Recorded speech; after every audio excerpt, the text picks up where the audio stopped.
Hiring chismosa. Sahod, 60,000 per month. Requirements. Una, kayang mag-imbento ng kwento para manira ng buhay ng iba. Pangalawa, kayang magbantay ng buong barangay.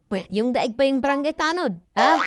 Laging updated sa buhay ng iba.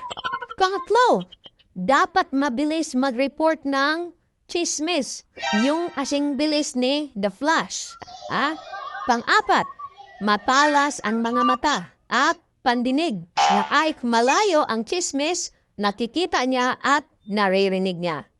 At ang panglima, kayang mag-research ng chismis at magaling magkonekta ng mga kwento para makabuo siyempre ng konklusyon. Ano pa yung hinihintay mo? Pa-apply mo na yung kapitbahay mong chismosa para naman mapakinabangan na sila.